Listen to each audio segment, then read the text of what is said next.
All right, episode 28. Welcome. We're live. How you doing, Sean? Welcome back. Doing good. How you doing? Yeah, we're at episode number 28. The topic today is she loves you, but she doesn't trust you. So we got some interesting dialogue to kind of dive into this one. I sent you a component of that, which unfortunately I don't have the email open right now, but let me just go into it. There we go. So a little segue into this topic. A lot of guys will get I don't know if I want to call it baited. How's my audio, by the way? Am I coming through loud and clear on your end, Sean? Yeah, you sound good. I'm getting a little bit of echo on my headset. Let me just make sure I get these levels right. Welcome, everybody. Welcome. Yeah. The call-in number. Let me give you the call number too as well. It's 323-642-1618. I'll post that in the chat in a minute. I want to deal with a kickoff topic. So to kind of segue into it, a lot of guys will find that their women will they like to get suspect. They'll love them, but they'll love them suspiciously, right? And they'll keep an eye on what they do on social media, who likes their post, who engages in it. They might even look for patterns. They might start following them behind the scenes, creeping them. It gets a little bit weird sometimes, and there's some levels that, I mean, I've even seen women go to the extent of creating a fake social media profile. I suppose they're called sock puppet accounts. Is that what they're called? I think I've heard that term. Yeah, like a sock puppet account. So it's like, they'll make up a name and they'll find some pictures and they'll just post it to the account.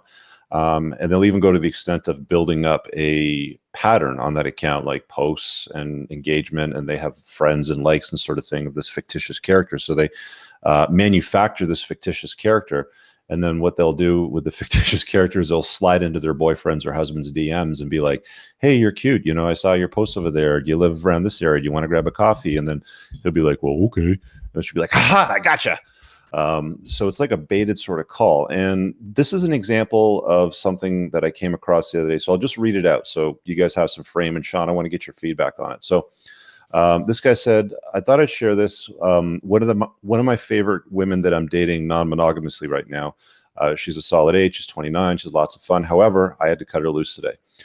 Going into our thing, and he refers to her as a plate, just for reference. And for those of you that are new to it, that's just someone you're dating in a non-monogamous fashion.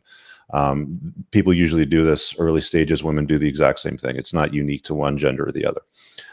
Anyway, carrying on. Going into our thing, she knew I was seeing other people, but she didn't know who. So she tracked down the youngest plate that I'm dating, and she's 23, he says. How they do this, he put in brackets, I have no idea, and essentially told her we were intimate and then threatened to release a brief sex tape of us to her. Now my face isn't in this tape, it's just junk, but the other plate would have known. 23-year-old calls him on it, has proof, text, number. What do I do? So he tells the younger plate she's gone. That worked, probably because she was in her earlier, younger years, party years, I suppose it is. Of course, the other plate, the one that was his favorite, freaked out that I have a cold heart. That was a line crossed. And for the first time, I just dumped her. No regrets, and it felt good. Anyways, the lesson here is never underestimate this. Women seem to be queued up on other girls, so you have to avoid the sunk cost fallacy at all costs and walk away. And he's asking for feedback from, I guess the community on the forum. What do you guys think? So, Sean, what's your take on this? This behavior that women have the propensity to do. I mean, do you see this in your practice? Is this something you come across often? How does it look from your perspective?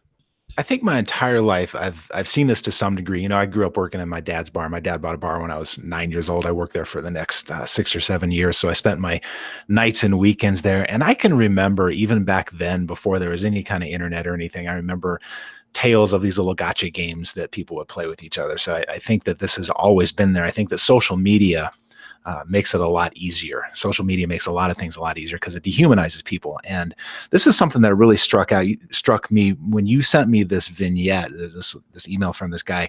The thing that really stood out to me about it is like, okay, what's the real issue here? What's he struggling with? And what jumped out was the usage of the word plate. And that word's always bothered me because it's kind of a dehumanizing term. And what bothers me about it on the one hand is that when people are cruel to each other, one of the first things they do is dehumanize each other. So, and I'm not just talking about murder and cutting people off in traffic and, the big stuff, just little trashy, petty, low rent behavior like he's describing here. This is the kind of stuff that comes into your life when you're dehumanizing people.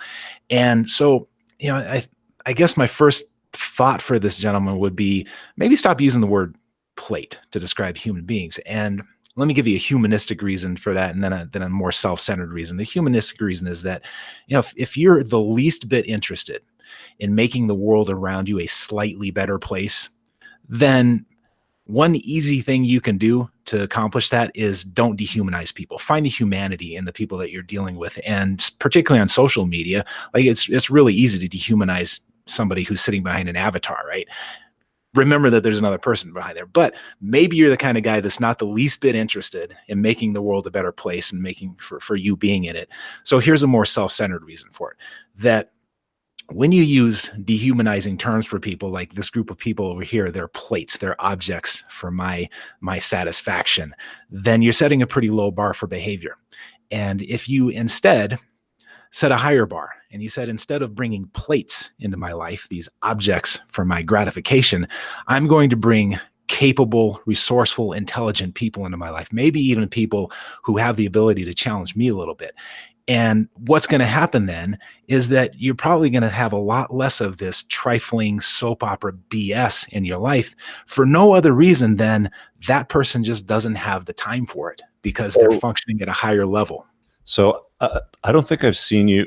I don't even want to use the term triggered, but let's kind of lean in a little bit into trigger. But I mean, like you're like this word plate riles you up a little bit. So I want to set aside the descriptive term for non-monogamous dating for just a moment. We'll come back to that in a minute. Maybe we'll have another. Yeah, and by the way, I don't have a problem with the term spinning plates because it's just a metaphor for a dating behavior. It's just applying that term to a human being that gets to me.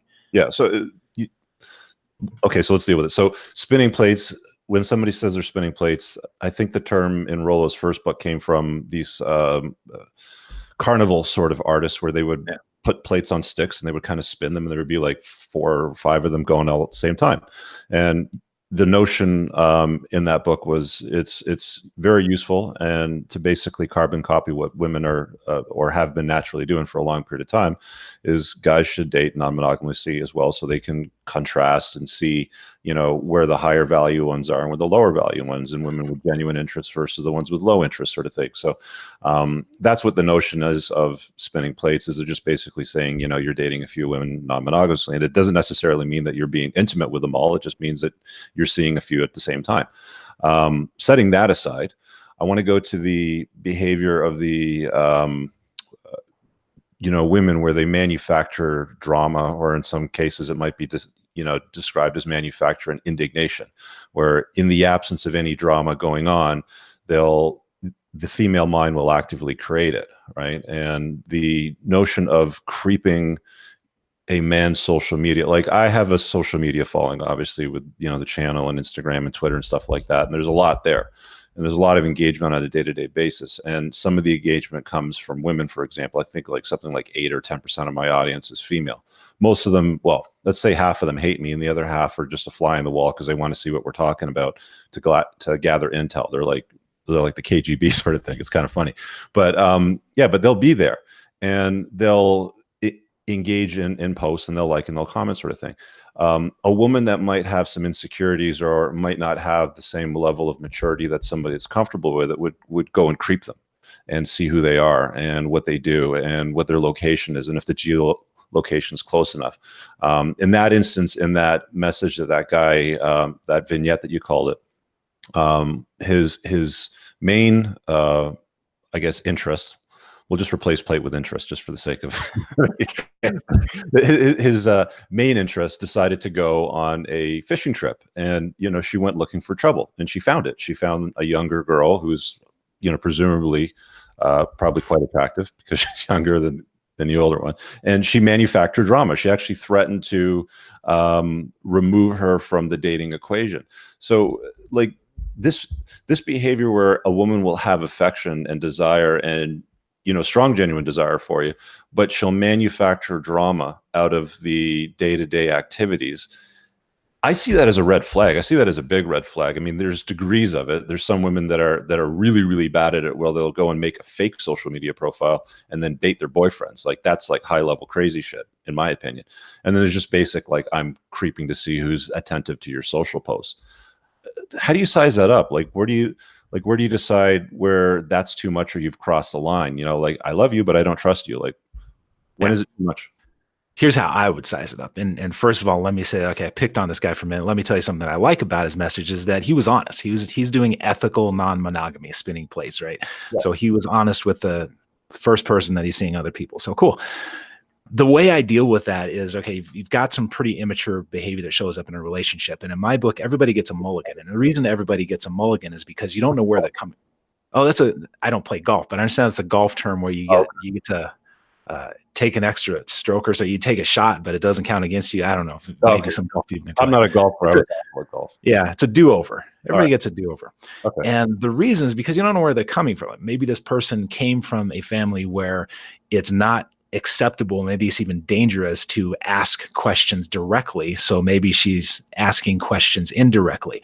And one of the most useful questions I've come across is this. That's really interesting behavior. I wonder what caused it.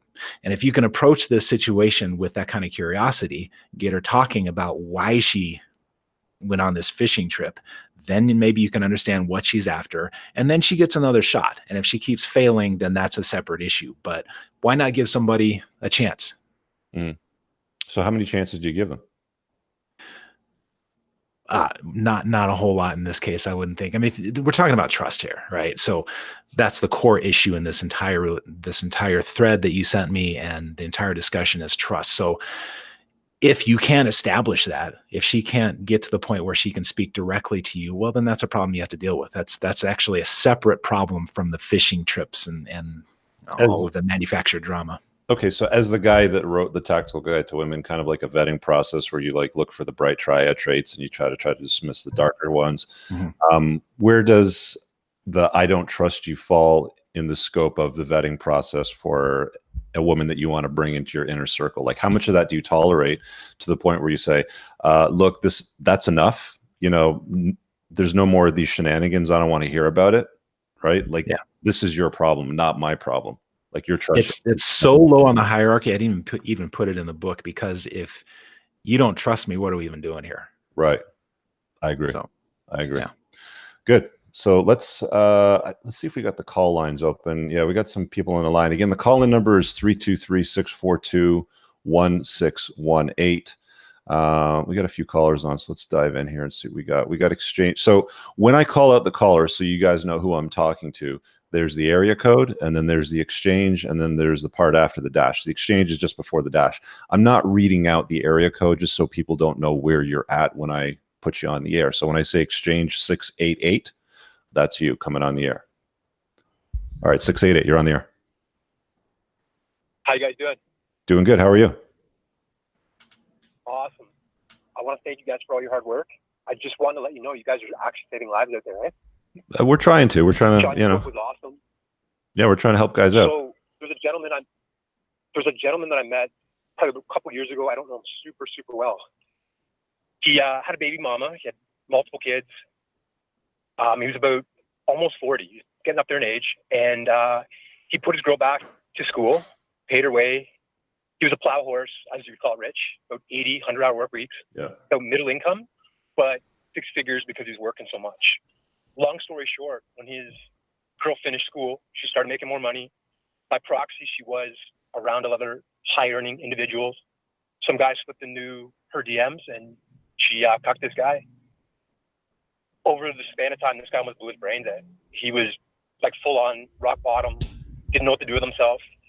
Either he's a cuck and he stays put, or he abandons his wife and kids and he's a scumbag in society. Just lose-lose situation. Yeah, is he still with her? The boys got together. We got him out. We put him onto this show here. He's been reading Rollo's work, and he's back out, and he's dating again. Good. And he's dating girls in their 20s. Thank you, Tinder. He's pretty happy about that. But yeah, you guys are doing great work out there, and he's pretty grateful for that. Well, I wanted to ask you guys, on that note, on the marketplace, the way it is right now, how barbaric it is, what would you tell your sons? I know you guys both have daughters. What advice would you guys give your sons trying to go out there if you were to have a family? That's a good question. Sean, you want to go first? If he wanted to have a family? I think the question is, if you had a son, what would your advice to him be? So let's say you've got an 18-year-old son. Sure. Yeah. What are you saying? 18, 25? Like at what age are we here? I'm saying, so like myself, I'm 35, no kids, no marriage, no living girlfriend, dating. I know Sean doesn't like the term, so we won't go there. Dating, but like I said, what these kids call Netflix and chill. It's a fun time to be a bachelor. However, if you wanted to think long term and in the future at another point in time to have kids, how you go about that process. Okay, so you're talking about how to have kids, not what advice you would give an 18-year-old boy. But I'd take that advice too. I'm sure there's young kids on there that would definitely appreciate that advice as well. Okay, so why don't we lean on that? So we'll do one question from this call in that sense. So Sean, what would your advice be to an 18-year-old boy if he was yours? There'd be a lot of conversations. There would have been conversations starting at age like 12 and building up to age 18 about character and about the dangers of bringing the wrong women into your life and the dangers of the wrong relationships and not moving in because of all that can lead to and the entrapment that can lead to, and being extremely judicious about marriage and that being geared toward children if you're going to do it at all. And lots and lots of conversations about risk management. Yeah. By the way, sorry to the other caller. I accidentally dropped you, so make sure you call back in. It's 323-642-1618. Mine, like I've got a unique perspective here because I've had so many guys send me messages and emails now over the last few years, and I read a lot of comments. I mean, one of the first things I do in the morning when I get up after I make the coffee is I usually just kind of sit down and open up the comment thread and just see what the feedback's been like, over the last day. I don't have time to respond to everybody, obviously, but I'll try to smash the like button or the heart or something like that, just to let people know that I was there.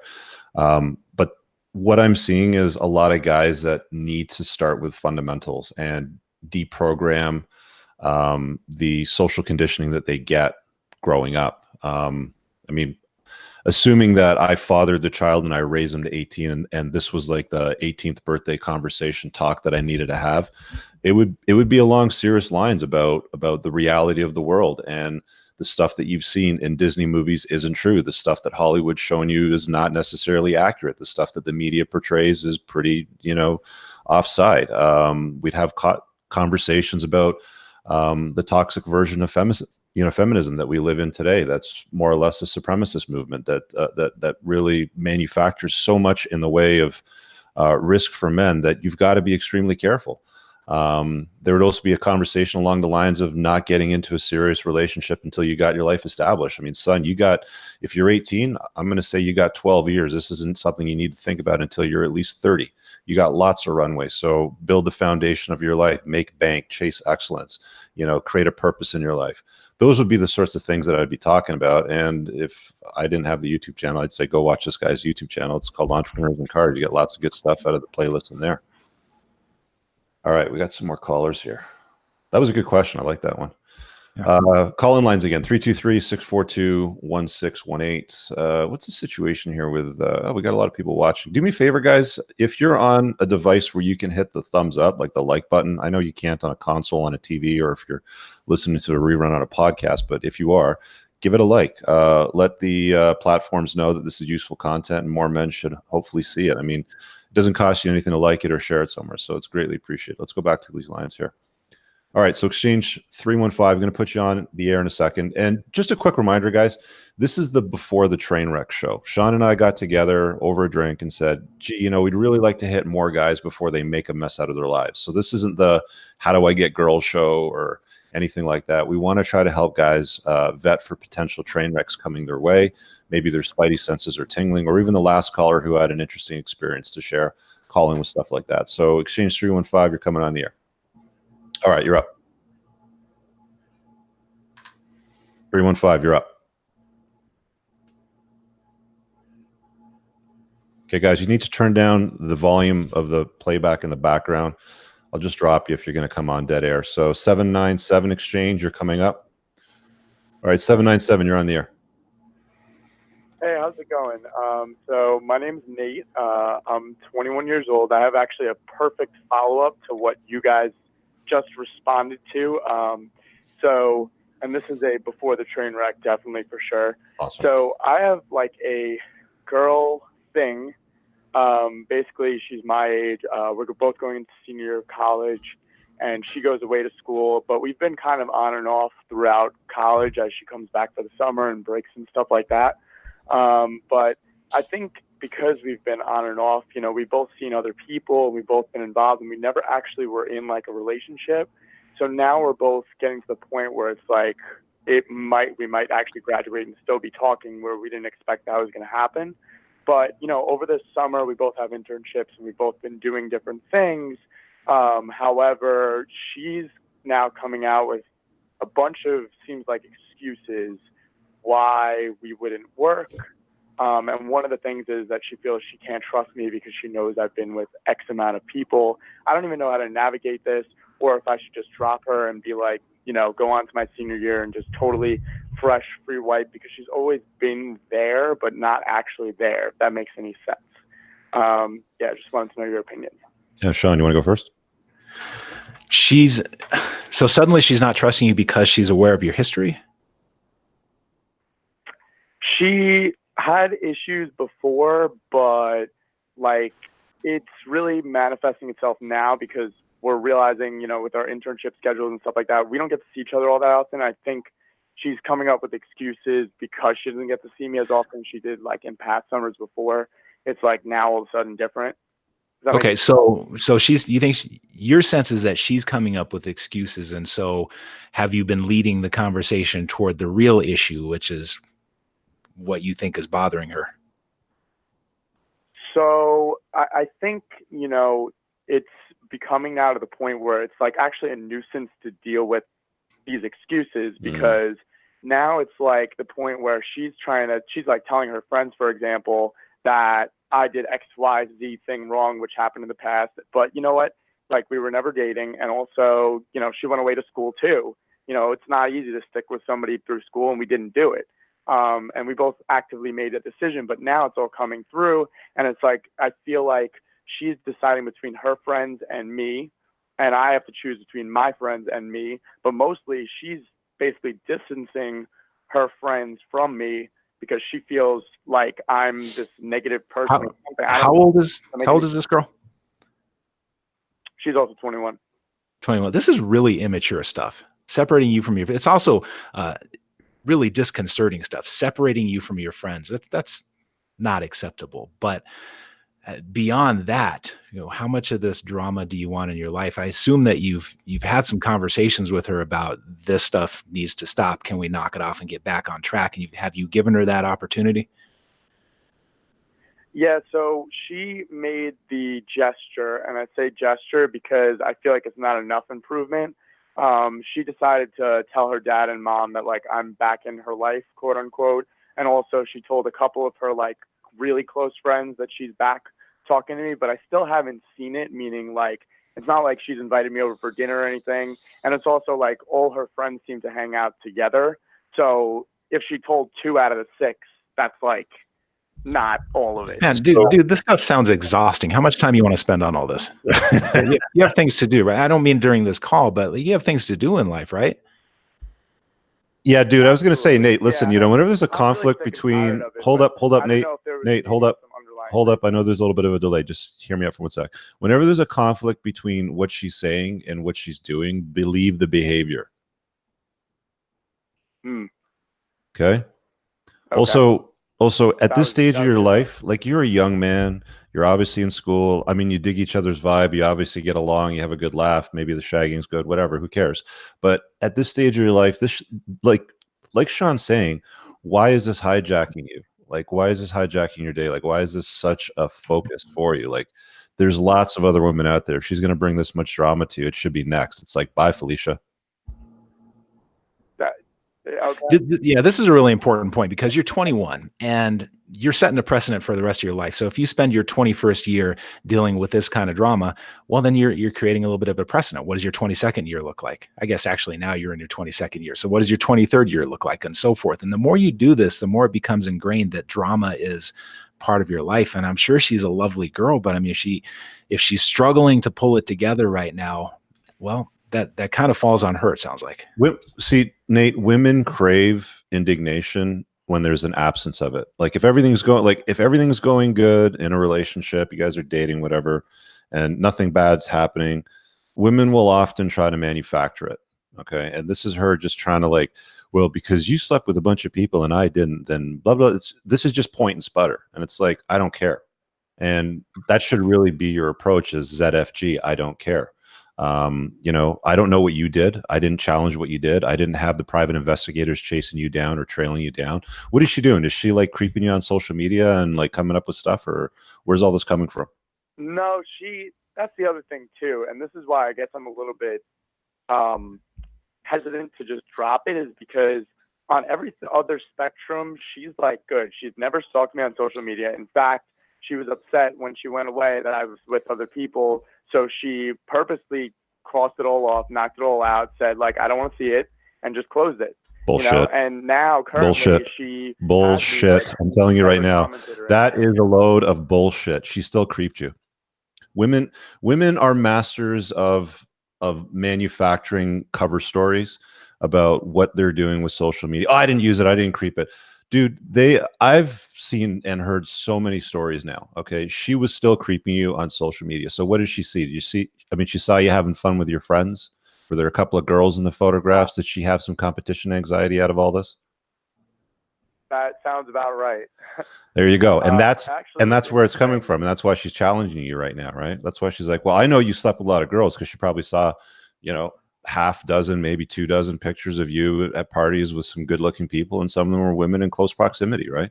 And she's just automatically going to assume, oh, well, her, and I'm going to connect the dots between her and the number of likes she did on your likes. And then there was 3 posts and then there was 1 comment with her in it. So I'm going to connect the dots and he banged her. Right. And then that's where she's coming up with this story in her head right now that it's really just a shit test. And you want to pass it. The easy way to pass it is just ZFG. Where are you going in life? What's this internship about? And that's an interesting turning point in my life also. So I'm a senior in college, going to go into my senior year. But right now I'm working at, it's like a major health firm. I don't know if you're familiar with Northwell Health. It's like huge in New York. And so I'm doing healthcare administration there, even though I'm an accounting major. My previous internship was with United Health Group. And then I'm going to be going to KPMG next summer. So I'm going to do a 5th year to get my CPA. So I think that's the track I'm going to go. So you're a numbers guy. Give me a percentage. What percentage of your day do you want devoted to this kind of drama? 0. 0. That's a pretty low number. You have your answer. I get frustrated with it very quickly. Like it's to the point where I got to mow my lawn and she comes up with 40 different things where it's like, yeah, I'm not going to see you at 6 o'clock because XYZ reason, which is bullshit. ZFG. I think you're right. I think it's about time I'm done. Yeah. This is all new. This hasn't happened before. So it's going to keep happening in your life, Nate. Weeks into this bullshit now. It's going to keep happening. You're going to come across women that will do this throughout your life. It's just part of female nature. It's part of their hardwiring. Like I said earlier, in the absence of indignation, the female mind will actively manufacture it. I don't know why it happens. I don't know if, Sean, you got any insight on that. I mean, I'd love to hear your feedback. It sounds like, I don't want to get too much into this girl's head, but it sounds like she's upset that there's some changes coming. And I would expect that she can have an honest conversation about that rather than going about it in this, beating around the bush like this, because this is just wasting time for everybody. Yeah. And honestly, ladies, if you're watching this, I'll be honest with you, like this is very unattractive behavior to most men. I mean, especially if they're doing something in life, they're putting a dent in the universe or on some sort of purpose. They don't want to be derailed by little games like this, right? I mean, that's not the purpose that women need to fill in our lives. That's not the purpose that anybody needs to fill in your life. Coworkers, anybody. These little games, man, they just suck the life out of you. Yeah, they're exhausting. Like you don't have time for it. Exactly what it is. Yeah, and it's up to you to set the boundary around that, right? For those 3 weeks. Yeah, dude. And it's up to you to set the Yeah. boundary around that, right? It's like, I don't have time for this. We're done here. You can try a soft next. I mean, you can Google soft next and you'll get a lot of techniques and ideas around that. But essentially, you just ghost her for a period of time and let her know that your time is more precious and what you're working on is far more important than her drama and games. And hopefully the message will set in and it'll, like strike a chord. But maybe it does, maybe it doesn't. Either way, it doesn't matter to you, right? Because you're a man on your own purpose. So, Rich, would you spell it out like that? I don't have time for this. Basically, I would say something like knock it off, like it's unattractive. I mean, I've had to have this conversation with women before, right? Like, stop it. This is unattractive. It doesn't turn me on. This is a waste of my time. And it's really serving absolutely no purpose. I mean, yeah. At the end of the day, if you find me with my Johnson in another woman's mouth, then you have something to complain about. But all of this manufactured indignation, forget it, scrap it, put it away. It's done. Right? That's just my approach. Now, yeah, and I'm with you. When there's a lot of nonverbal communication like this going on, this indirect stuff, the way to respond to that is directly. So, Nate, you might want to just if you want to take a soft approach, you can let her know that you're noticing some changes, that you have stuff to do, and that this kind of drama is not going to be a part of your future. And she can take it from there. There you go. All right, Nate. Now, quick last question. Last question, real quick. When I requested that she, go speak to her, parents and friends, whatever, and try and bring me back in, right? Mm-hmm. Was that 2 weeks or 3 weeks? That was more than enough time, right? It's not like she shouldn't be pulling nails to get me back in, right? Why are you even bothering with this question? This is the kind of drama that you said you want 0% of. So yeah, I'm going to say your question is irrelevant.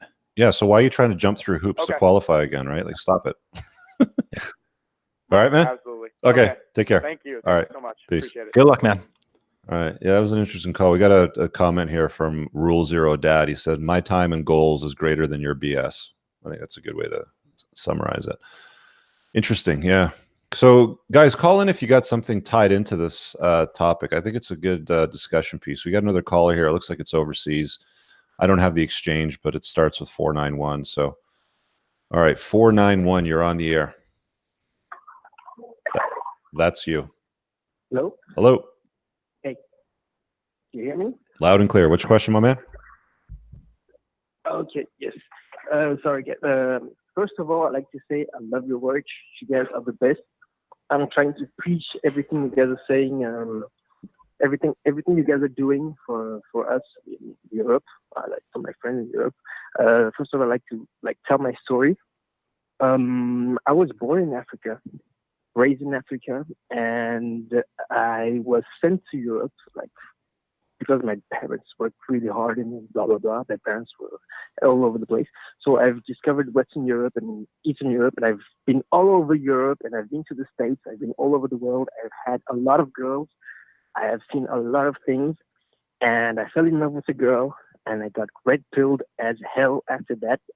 After all of your content, thanks to you guys, I have understood everything and a lot of things in my life. So first of all, I'd like to say thank you. I'm sorry for my English. It's not that No problem. good. Yep. So let's just get to the question. Yeah. So what's your question for us tonight? So the question is tonight. Actually, right now, I'm with a girl. When I was burnt by this girl, and I became red-pilled, I just had so many girls, and then I met a girl, and I chose this girl. In fact, I think I chose a girl, and she discovered everything I've done before. In fact, that's the thing. I had 1, 2, 3. I was spinning plates, like Dr. Sean was saying. Hello, Dr. Sean, by the way. I'm sorry. And I was spinning plates. She discovered everything. She caught an IC or something like that. And that's what happened. And now she doesn't trust me anymore. That's the thing. She doesn't trust me anymore. Although I'm saying, she's saying that she loves me, but she doesn't trust me. So what have you done that today in your current relationship with her that she doesn't trust you? Has she come over while you were with another girl and you guys were being intimate? No. Okay. In fact, what happened was I was she took my phone. In fact, she took my phone. Oh boy. Okay, that's a red flag, dude. Big red flag. Yeah, I know. It's a red flag. I know. but she took it when I was not looking. She took it and she found everything. And I was like, damn, like, fuck, she found everything. And they was like, she found like the iceberg, like I had slept with like 2, 3, 4 girls and blah, blah, blah. And it was everything before. And Were these, right now, were these girls like, from the girl before for me, her but or during her? it was at the same time because I was like Okay. burnt from a girl. Okay, so early on. So I mean, like you were So spinning then I plates earlier on. She just became figured out lesbian. that there was other people earlier on then, right? Yeah, I was dating a girl who lives in Canada. Mm. Right now, I live in Paris. I'm sorry for the noise. I'm sorry, guys. No, it's fine. Right now, I live in Paris. I was dating a girl who was in Canada, and I was like trying over there, blah blah blah blah blah, long distance relationship, or whatever, and it fucked up. And then I was too burnt. It burned my heart, and that's when I discovered you guys, and it's like Switch and Rolo, Got and it. all these guys, Dr. Shaw, and everybody. And then I was like, oh my god, and everything started making sense. And then I started dating this girl, and now I'm trying to apply your rules in a relationship today, and it's so complicated. But Okay, and let me I was just. really spinning girls at the time. Okay, whatever. Okay, And then I'm just going to I mute don't you know, for a so second. this one- I'm just going to mute you for a second. You're still on the line, but hold out for a sec. I just want to do this in the interest of moving things forward. So, Sean, what are your thoughts thus far? All right, what I'm hearing so far is that he was early in a relationship, and girl went into his phone, invaded his privacy, and found out that he had other relationships going on. So my question is, did they have some kind of agreement? If they didn't have some kind of agreement, then what's, well, first of all, why is she looking at his phone? I mean, I've never picked up somebody's phone and looked at it. Have you, Rich?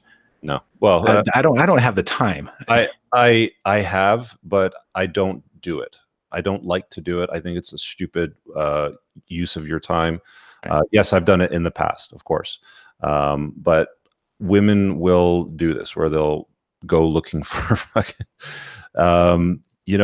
ideas and information and things that support their thoughts. So let's throw Ferriss back on. So Ferriss, the question here is, did you guys have a declared monogamous relationship during the time you were spinning plates?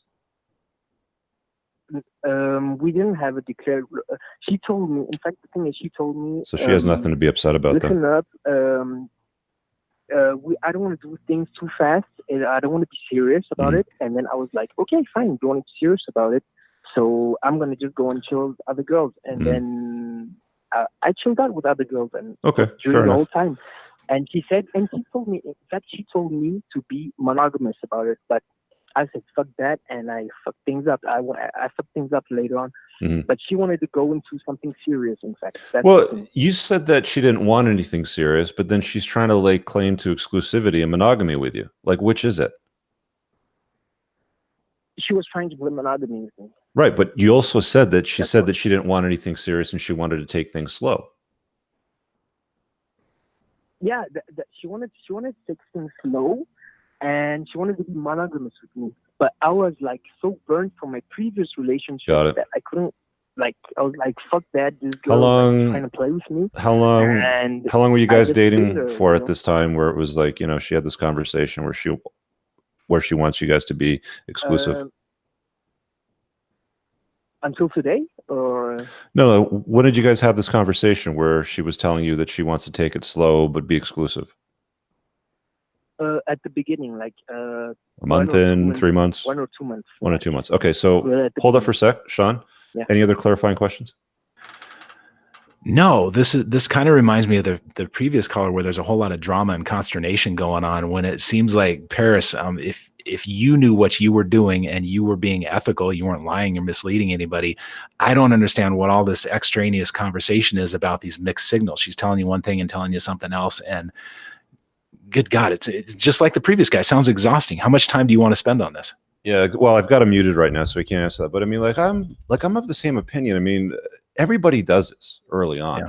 Yeah. I mean, men, I think, are more predisposed to, lean into the Disney-esque frame of, oh, I found a girl and she likes me, she smells nice, so I'll be her boyfriend. And this is like 3 weeks into you, like after you met her, sort of thing.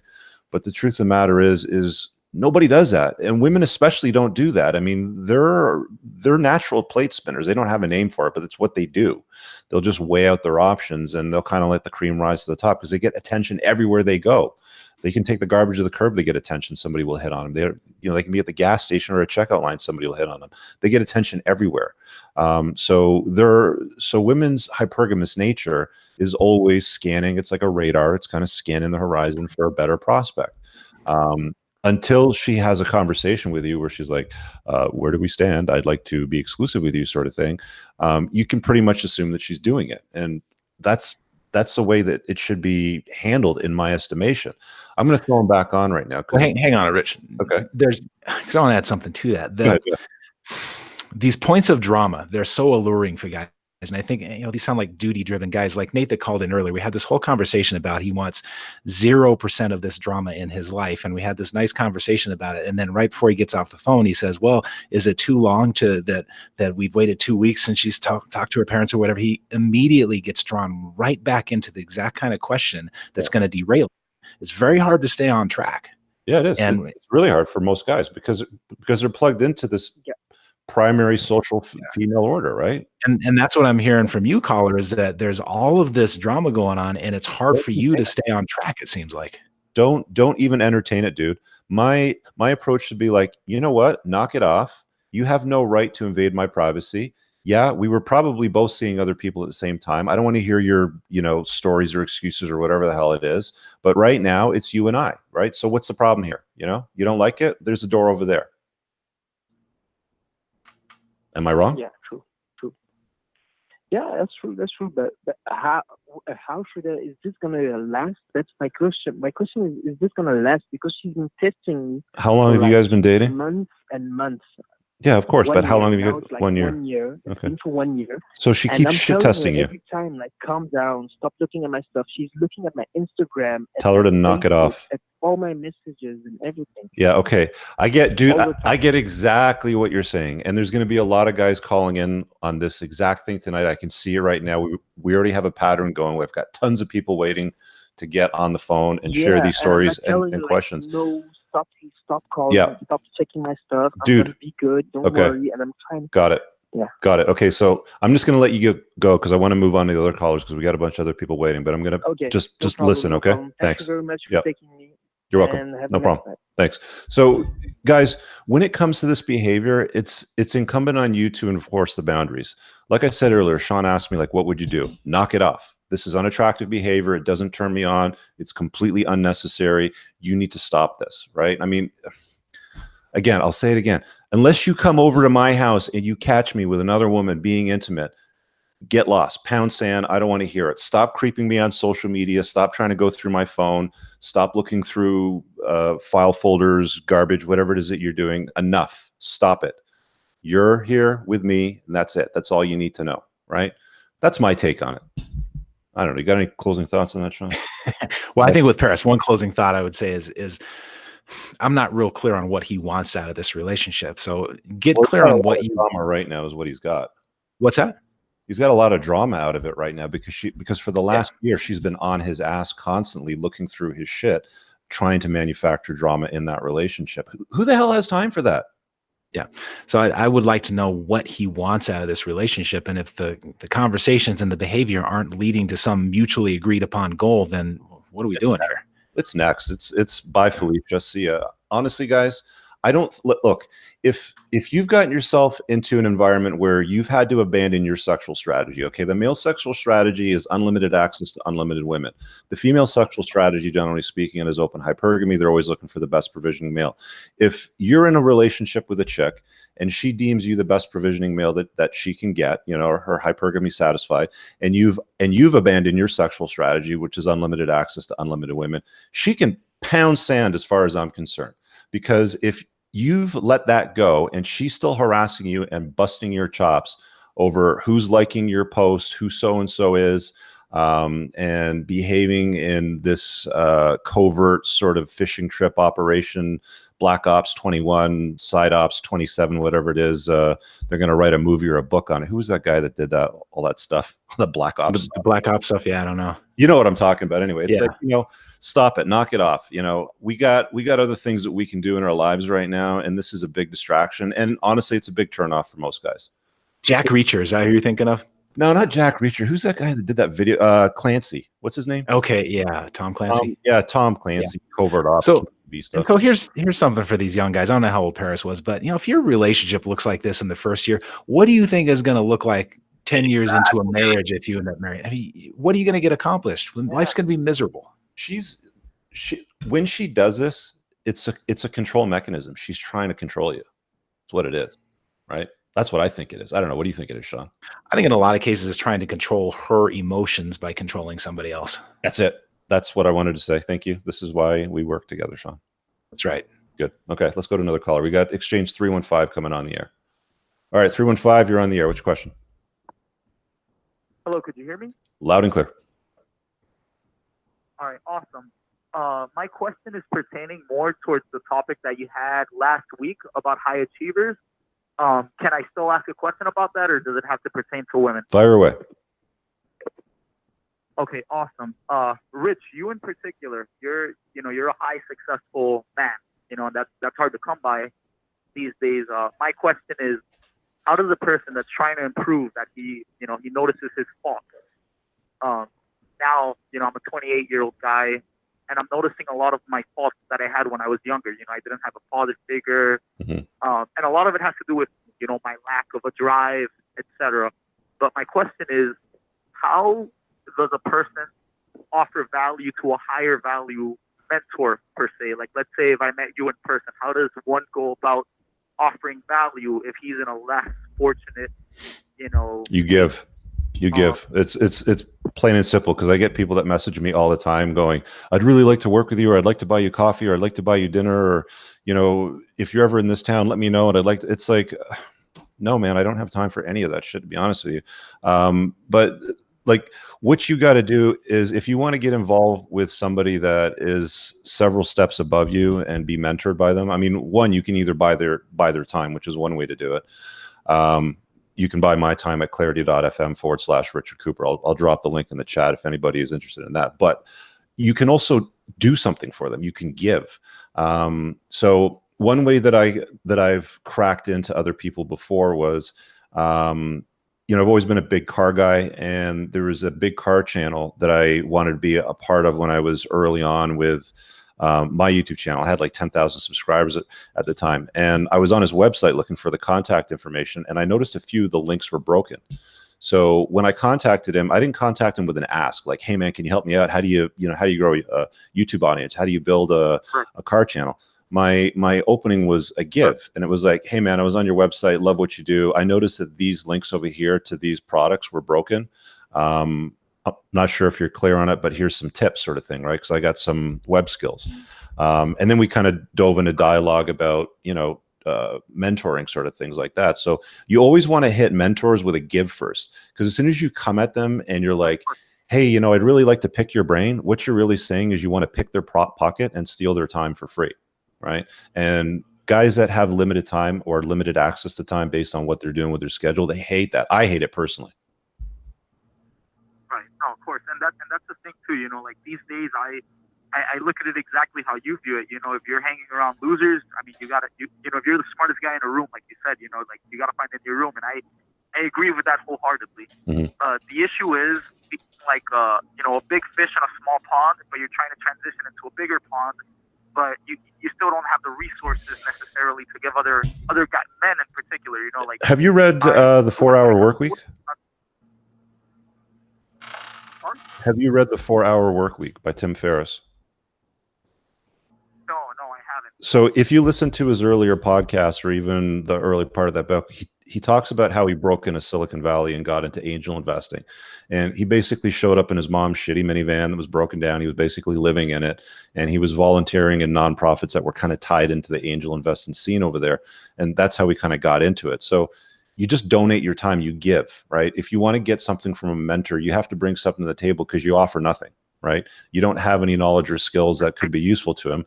I mean, if you want to give something to me, maybe I might want to do higher value productions on car videos. I just went on a rally. Somebody might want to come at me and say, hey, I saw you were just on the Ace of Spade rally. You seem to really suck at video production because you just do talking head videos, but I'm really good at video production. Here's a link of a video that I just did. It's 30 seconds long. Won't take much of your time. I'd love to work with you. I would look at that, right? Like I would entertain that, right? But somebody that comes at me like, hey, you know, I'd really like to pick your brain on this idea that I have, or this girl that I have, and blah, blah, blah, with a long essay with 17 paragraphs. And it's like, really, dude? Like I bill $1,100 an hour when I'm doing coaching sessions for a reason, because guys get so much value in the time that I'm putting into it, right? Like you have to buy my time. Otherwise, come at me with a give. So that's always my take on it, is if you want to get into the bigger rooms, if you want to get to the higher levels that, you know, steps above you, is always come at them with a give. Of course. Cool. And I agree with you wholeheartedly. You know, like, I'm working right now at a strip club as a barback. And I noticed that they need to do a lot of construction things right here, and I'm offering my time for free just so I could get, not brownie points, but, you know, like connections, so they can see that this guy has skills. And I'm trying to open up my avenues of, you know, of a profession. Yeah. Ideally, I'd like to open my own business. Okay. And all of that. Like I said, though, you know, it's just, I find it difficult, you know, talking to higher value men. Well, a lot of guys aren't going to take you serious if you open with, I work in a strip club, right? No, of course. And I'm just, you know, I'm just saying it now for practicality. You know, I'm just Got it. But I mean, like, you get my point, right? Of course. You know, and I believe you, and I agree wholeheartedly. You know, I think someone has to carry themselves in a professional manner so they could be taken seriously. You know, and correct. And again, you know, thank you so much for your time, Rich. I really appreciate it. And all right, brother. Thanks, man. And Sean, and Sean, you as well. You know, a lot of the work you've done, I genuinely, wholeheartedly am thankful for, you know, Richard bringing you on and exposing you to the world. I think more men need to be exposed to the type of work that both of you guys do. Thank you. Again, nothing but respect and love for you guys. Thank you very much. Okay. Thanks, man. Peace. All right. Yeah. Yeah. Sweet kid. But F you, pay me. Yeah. And I guess one thing I would add to that is when you're that, you know, I was listening to him talk about growing up without the father figure and so forth. And it can be kind of intimidating to approach older, more successful guys when you're that. I was very intimidated by older, more successful guys when I was that age. And, you know, it seems to be a theme among young guys. And don't be afraid to approach, man. Just show up with the give, but don't be afraid to approach. Yeah. Bring some value to the table. Men with limited time that have things on the go love young men that want to hustle. I do. You know, you come at me with hustle, with something that's going to add some value in my life, I'll mentor you for sure. Okay, we got exchange 840. You're coming on the air. All right, 840, you're on the air. Which question? 840, you're on the air. And 840, oh, there you go. Hi. You have a question for us? Hey, I got a question for you. Make a long story short, I am 62 years old, and I'm going through some marital difficulties. I walked out on my wife about 3 months ago, gave her the keys to the house. We've been working on our marriage ever since. She says that she doesn't feel secure in our relationship. So when I've asked her for a key back to the house, she will not give me one. I'm having a real hard struggle with that she would sleep with me at this point, but she won't give me a key to the house that I bought. Give me your take on that. Well, why the hell would you give her the key to the house and you move out of it that you bought? Well, let's start with that. Good question. I have another place that's only about 4 miles away, and that I can stay that I own. But I handed her the keys, and she says she loves me, but she just doesn't feel secure in our relationship. She doesn't trust. What does that mean? And I've done nothing. I haven't been like unfaithful or anything like that. Well, you walked out on her. We're just not getting along. Yep. Okay. Well, you walked out on her. So why'd you walk out on her? She would just question me so much and nag me so much that I just finally had enough. And everything in the house belongs to her. I have nothing in the house. I don't even have a closet. I'm sleeping on the couch for the last 8 years. We haven't even had sex. Now that I've been gone, we have sex more than we've in the last 2 months than we've had in the last 8 years. How old is she? And she's 58. And like first marriage, you guys have been married for like ever, sort of thing? Yeah, 38 years. Do you guys have any kids? 38 years. Yeah, we have 2 daughters, both out of the house with grandkids. Yeah, they're all grown up. Okay. Sean, what do you think, man? This sounds like your wheelhouse. Yeah, I got nothing but questions here about. So Ask them. Yeah. So 38 years of being nagged. When did that start? Did that start right at the beginning? No, it's been well, kind of, yeah. As far as like anything in the house, nothing in that house belongs to me. Like as far Gotcha. What's the nagging about? too bad if you want to have a question. The nagging is mostly that I have spent so much time at work, and when I come home I'm just tired, and I just basically just pass out, and she wants to talk to me, but I just don't have it in me to talk. She work? Years I've had really good years. I've become a millionaire in the last 2 years, and I've been broke my whole life. But I've She work? A lot of fortune. So no, she doesn't. She's never worked really. All right. So she was lonely, and she was nagging you about the fact that she was lonely. How long was that going on? Yeah, that's been going on for several years. But she doesn't really talk a lot about being lonely.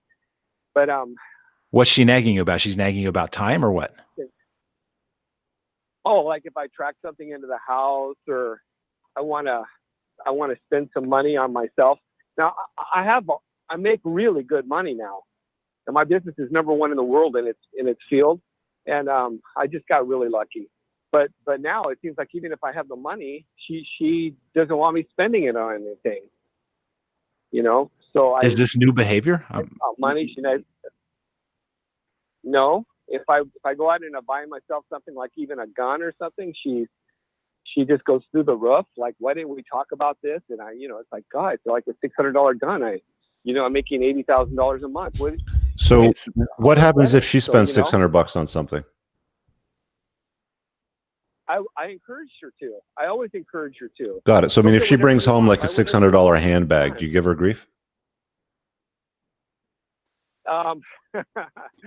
I don't think I could give her grief after, no, I just have to say good for you. I mean, we have the money. It's not a big deal now.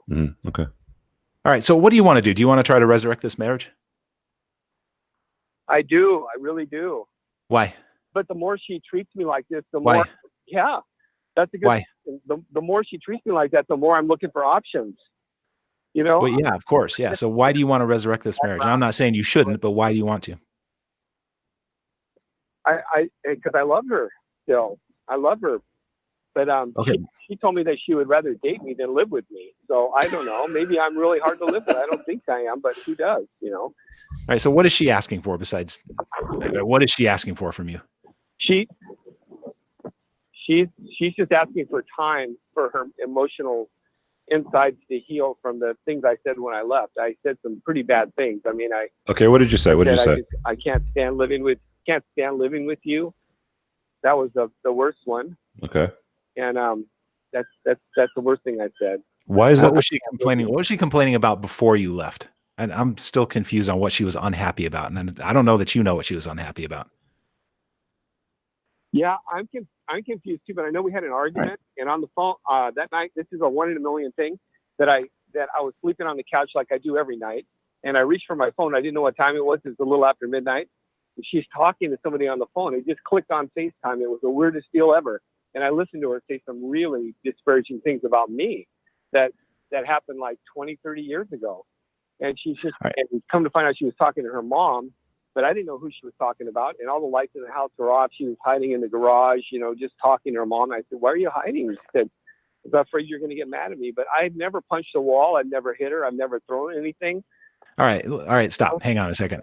So I asked you a question a minute ago, and I'm not trying to be hard on you here because I don't know is always a fair answer. I asked you what she was angry about before, what she was unhappy about before you walked out on her, and your answer, it sounds like, is I don't know, and that's a fair answer. That's a good place to start. If you really want to resurrect this thing, I think that have you two looked into?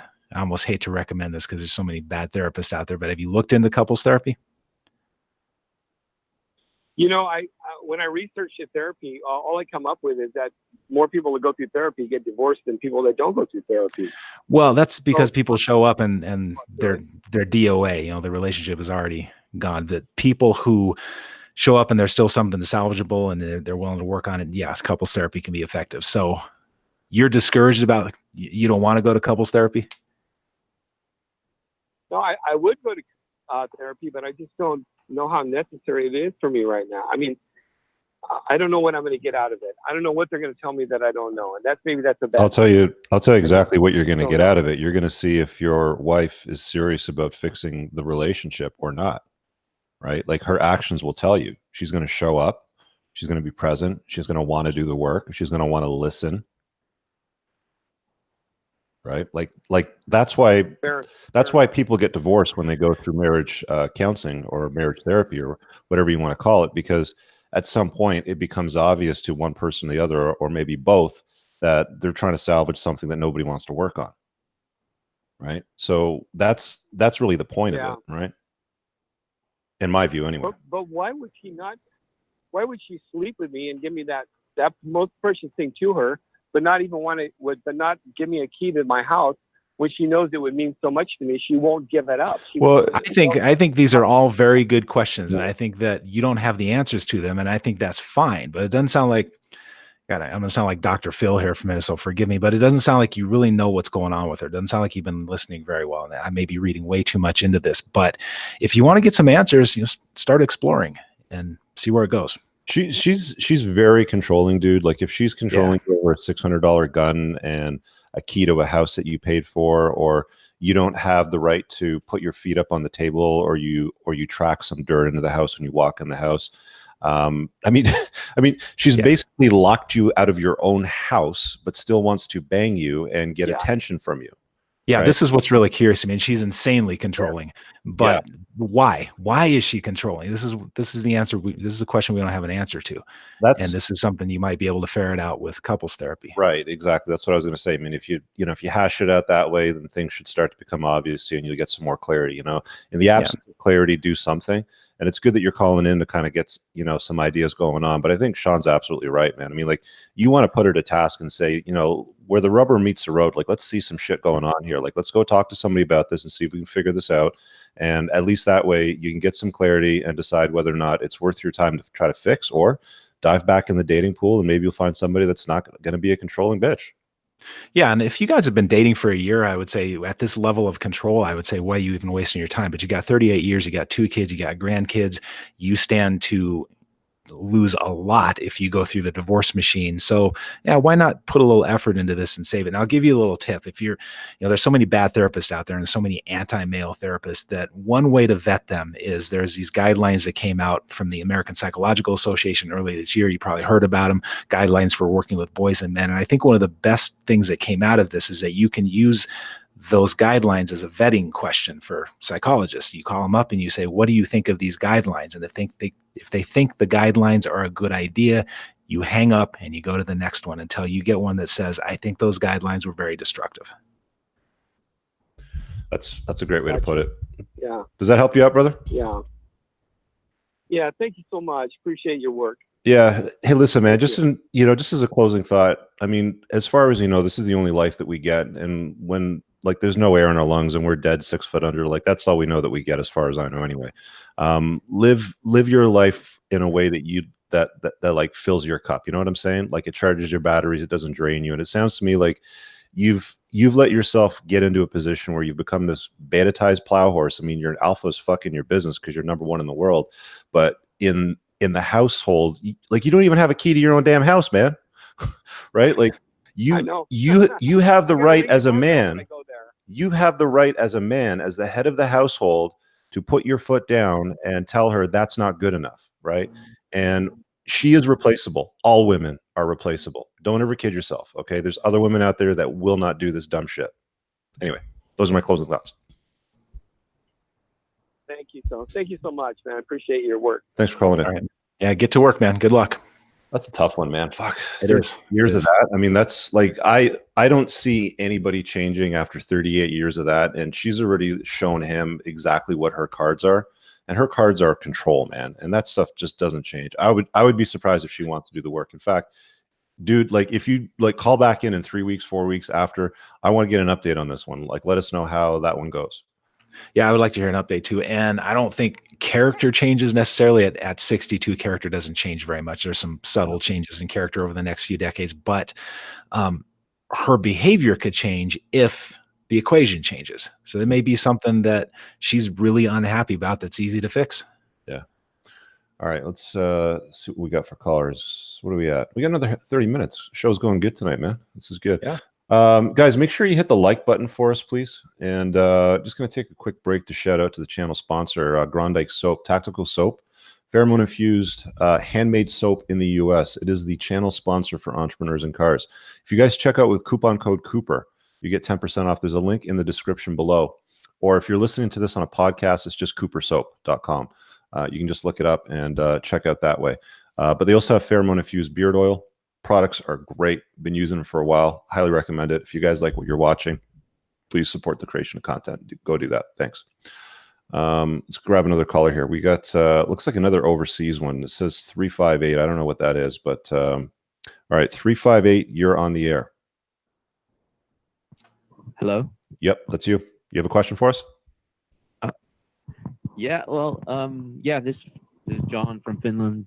Actually, I'm American, and I've had 2 women in my life, serious relationships. I'm really bad with women, I have to say. Okay, what's going on? I have not been very successful. Don't worry about it, man. We're all that way. But in my first marriage, I mean, I've only been married once, but the second one was a living girlfriend for 3 years. Mm-hmm. And the first one, I tried to be as honest as kid, but eventually, I mean, there were issues about her that made me interested in other women. And then I started cheating on her with going to see prostitutes, and it's humiliating to even admit this. I've done lately, I guess what I've done, and I don't even realize how embarrassing it is until afterwards I read them, but I send text messages to, acquaintances, women who, they never respond to them. Mm. And so I guess but then in my second relationship, I was completely honest. In fact, she had a background that was kind of BPD, and I was like willing to forgive her that so that I could be forgiven for my bad behaviors in the past. And I really was able to be completely honest with her about everything. Let me just try to get some clarity on what ahead. the question is. So I've got a magic wand and I can wave it right now to solve your problem. What does that look like for you? I'm as good as you in the women game. Okay. So you want me to wave my magic That would wand be- and make you Brad Pitt, or you want me to make you me? I mean, like Brad Pitt's obviously not the greatest of women because he just got divorced right by Angelina Jolie. But let's just, okay, so you just want to be better with women. So what do you think is holding you back from being great? Well, I think I got zeroed out as Rollo. I was pretty successful in my career for a while. Mhm. I mean, I worked for Nokia, and I was making 6 figures, and but I got fired from that job. Well, I didn't really do anything really bad in the job. I'm a good engineer. I went to Caltech, and I even speak 8 languages. But for some reason, that first divorce coincided with my losing my job, and I just tumbled. I did start working on myself. Did your divorce happen after you lost the job? Say that again? Did your divorce happen after you lost the job? Around the same time. Around the same time, it started to fall apart. Well, that's not a coincidence. Anyway, so you're an excellent engineer. You speak multiple languages.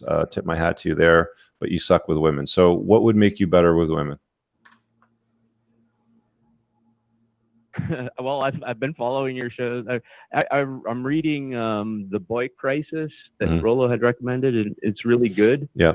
There's a thing about suicide, and he has like a diagnosis checklist of 60 things that you could possibly have, and I had 38 of those red flags. Okay. So I really, I'm worried about my, How old are you? this dark side of me who goes and texts women when I'm really feeling lonely, and they're humiliating afterwards. Mm-hmm. That same dark side, I'm worried that I'm going to do something to myself. Okay, so how old are you?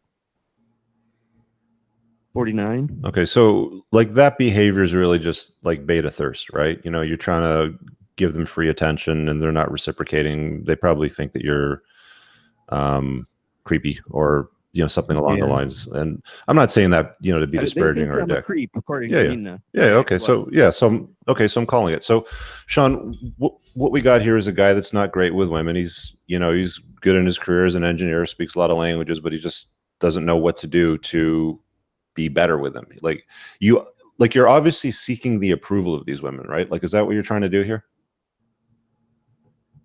I think I've been taking CBT therapy, and it goes back to my childhood. My parents got divorced, and I was neglected as a young kid, and I think I didn't get enough attention.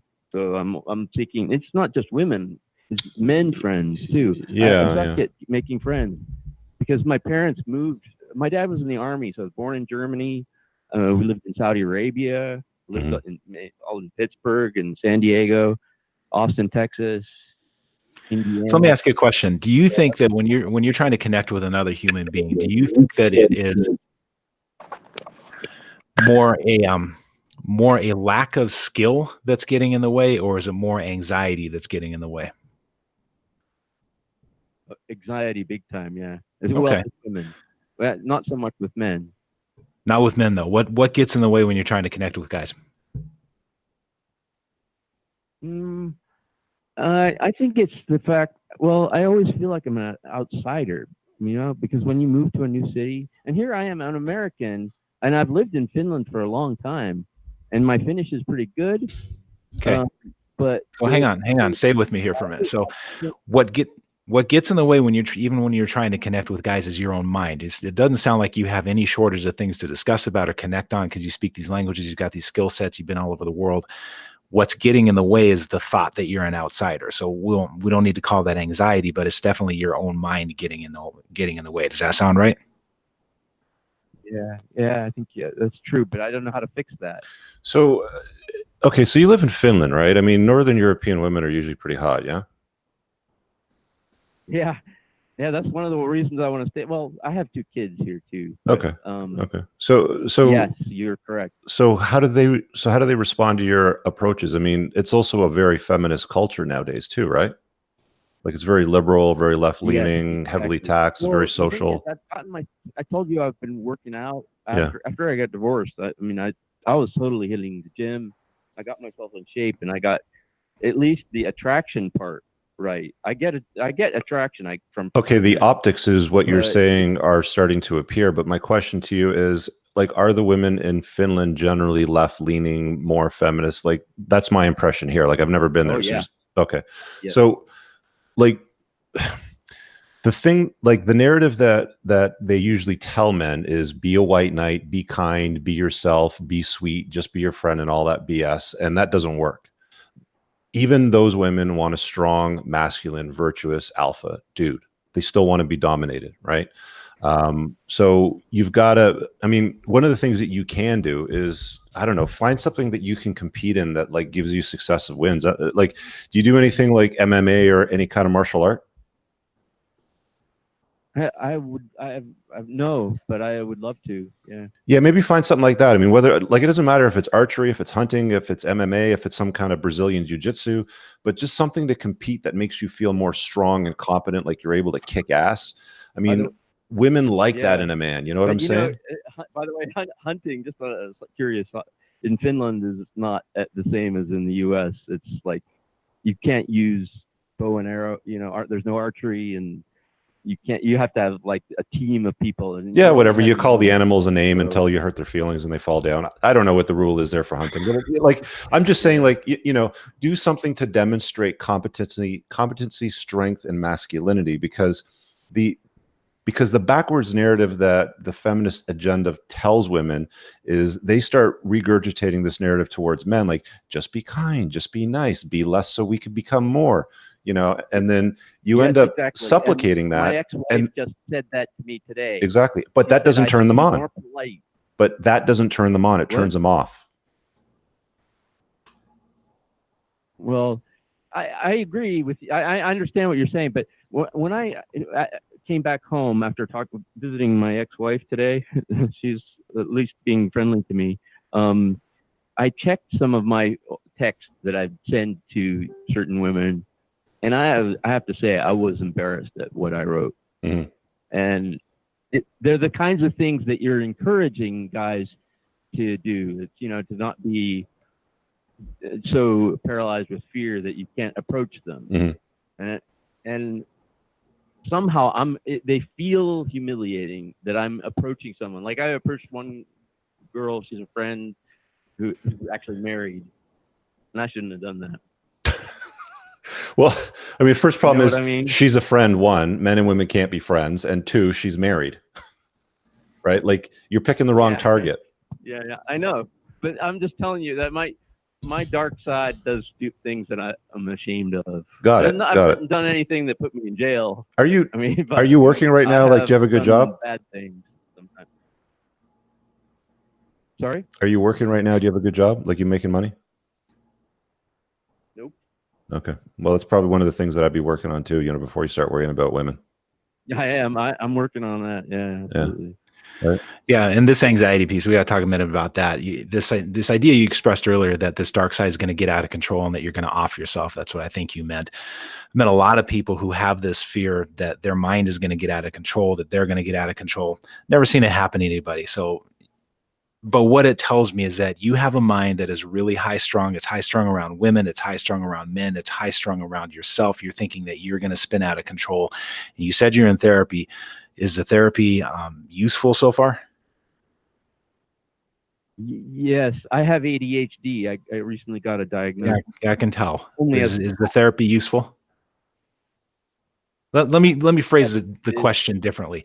The common denominator in all these things that you're describing, men, women, and your own mind, the common denominator is this mind that is throwing a lot of stuff at you and giving you a lot of anxiety. So the therapy that you're doing, is it helping you come to grips with handling your own mind and your own anxiety? I think it would, but at the moment I can't afford to go to therapy like they say twice a week. And why no, you shouldn't need to go twice a week. What is this therapy helping you with the question though? If you were to go twice a week, you think this therapist is on the right track? Yeah. Helping you deal with the anxiety, helping you deal with your own mind that's beating up on you. Yeah, everything. I mean, she got me okay about the neglect that had been neglected. Okay. And she should also be giving you some specific skills for dealing with this anxiety and your own mind. Is she giving you that? Yeah, she told me that like there you have to get used to there's like this moment when you're scared to do something, there comes this kind of like climax where you either do it or you don't. And when you get into the habit of doing it, it becomes easier. But well, shit, man, the guy at the bus stop could have told you that. Is she giving you specific skills for doing? And I'm not trying to corner you or put you on the mat here. I just want to know that she's actually giving you something useful in therapy. Like with that moment that she's talking about, is she giving you some ways to get through that moment and have a success rather than a failure? I'm going to say, yeah, she does. I'm very positive towards her. Okay. Although it's okay. short. I only get like an well, then here's what I recommend to you: that talk to her about the money situation and tell her that you need to decrease the frequency, but you want to increase the amount of work and homework that she gives you between sessions so that you can actually be working on this anxiety and working on coming to grips with your own mind, but you got to do it with less frequency. You think you can talk to her about that? Wait, I didn't understand the less frequency thing. Meaning that you can't meet twice a week. Maybe you can meet once a month or twice a month, but you need her to give you more work and more homework between those sessions. Oh, I see. This guy also sounds like a classic nice guy too. I think you should read No More Mr. Nice Guy as well, man. Yeah, I read that. Read it again. Right. I am Mr. Nice Guy.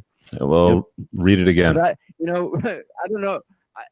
I suppose I can't off the top of my head remember what are the solutions for that. How do you, other than Read it I again. don't know. Read it again, Yeah, man. read it and take notes. And this is, there's a study that came out recently about people read books and they don't remember anything about it, what they read. They can come away with a couple of points. So don't worry about that. You can take notes and you can increase the comprehension that you come away with. But I really want you to get with your therapist and talk about how you can maximize therapy and minimize the amount of contact you have with her. Yeah. Cool.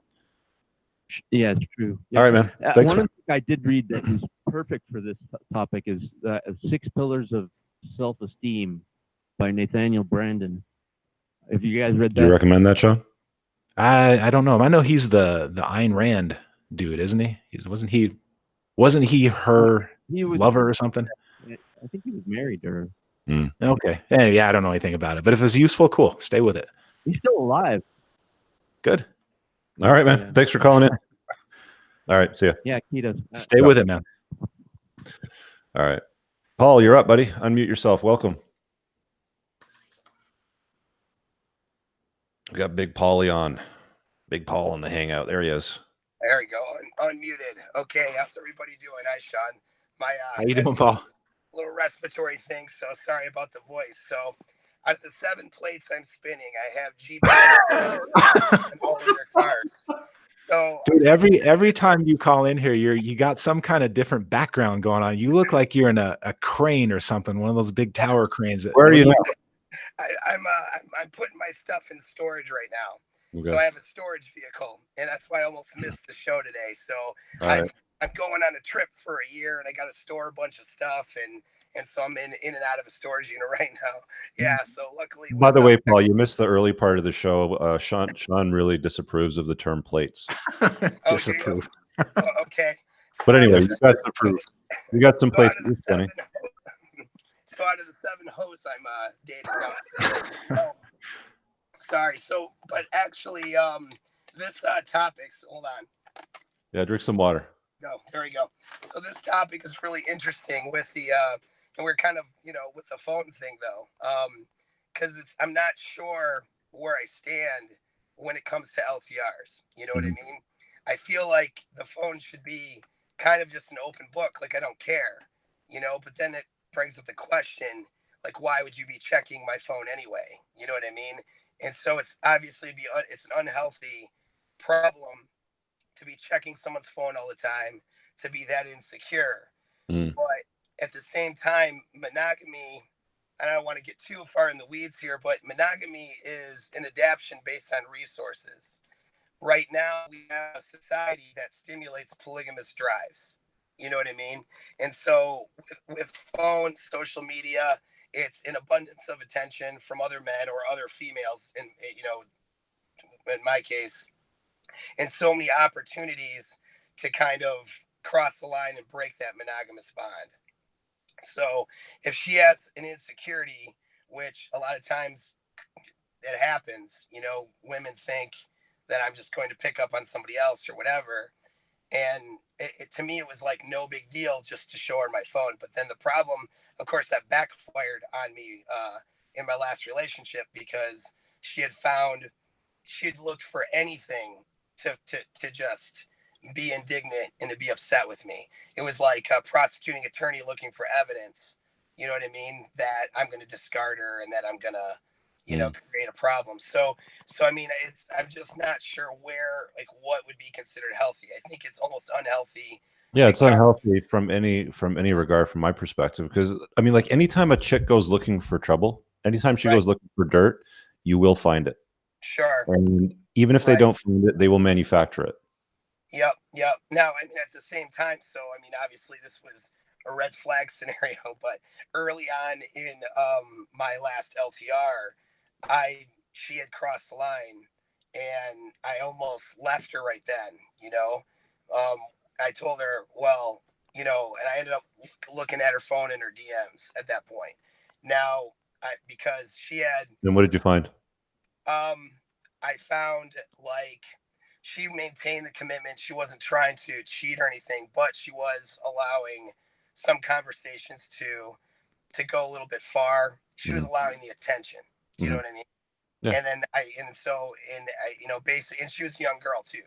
I mean, she was, 15. No, I'm just kidding. She was in her mid 20s. All right. So girls under 30 grow up with social media, and they're used to getting an abundance of attention from dudes on social media, especially the really pretty ones, the 9s and the 10s. Mm-hmm. And they need to adopt a different set of values if they want to be successful in an LTR. And so I present those values, or here's the door. That's kind of how I present it. And she followed that for the most part. But basically, I don't want to get too far into it, but we had an incident where she had borrowed like a substantial amount of money from a dude who was interested in obviously more than a friendship. And I wasn't okay with that, because at that point we were in a committed relationship. And I told her there's no way, shape, or form where I'm going to let you borrow money from guys who are interested in banging you. Like, that's not what this is about. And I showed her the door at that point. So she was like very upset and very apologetic and all this stuff. And then it came to, okay, you're not protecting our commitment. And that's what the bottom line is. You've had some sort of ongoing conversation with this person behind the scenes that I don't know about, where you would feel comfortable borrowing that kind of money from them. This is the same girl that went through your phone that was suspicious of you? Yes. Now that was later on, but yeah. So in the beginning of the relationship, this incident happened, and I said, all right, open it up, let me see it. And then I was like, this is what I'm talking about. Oh, you're friends with the guy. Yeah, like, isn't it always interesting that you'll find that when they come at you, like I always say, when somebody points at you, they got 4 fingers pointing back at, or sorry, 3 fingers pointing back at themselves, right? So there's always something going on there. Like, I've always found myself personally, whenever the accusation's made, they're up to no good. Yep, absolutely. And that was this scenario. She wasn't cheating on me. It was just, but she liked to keep male orbiters around. Yeah, she was entertaining the attention, right? Which is like, correct. Again, guys, if you're abandoning your sexual strategy of unlimited access to unlimited women, then her sexual strategy needs to be abandoned as well. I did a video on this where it's like, picture it like a soccer pitch, right? And there's a goal on one and there's a goal on the other. And you get on the pitch and you're playing the game. Her strategy is to score a goal on open hypergamy. Your strategy is to score a goal on unlimited access to unlimited women. So if she's saying, hey, I dig your vibe, where do we stand? Are we in a relationship here? Are we being monogamous? Fine. And you're both off the pitch. That means she stops entertaining attention from other dudes. Because I agree 100%, 100%. And that's the standard. So then it's a question of, like, if I see her that she is breaking the standard, at that point I was ready to walk away from the relationship. She was begging and pleading for me not to do that. And so then I told her she's breaking standards. And then I wasn't sneaking around going through her phone, but I said, open it up. And then I'm saying, this is what I'm talking about. This is the type of attention that's inappropriate. I said, in all your previous relationships and situations, you had inappropriate friendships with dudes.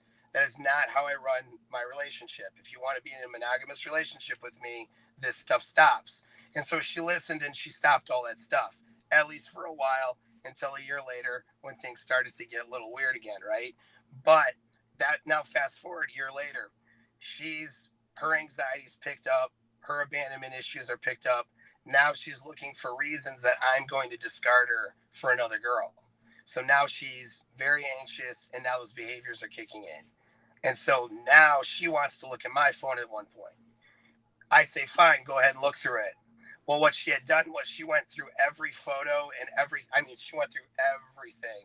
And I'm like, okay. So she's finding videos from chicks before we met, and she's like finding, and it's all this stuff in order to fuel her anxiety.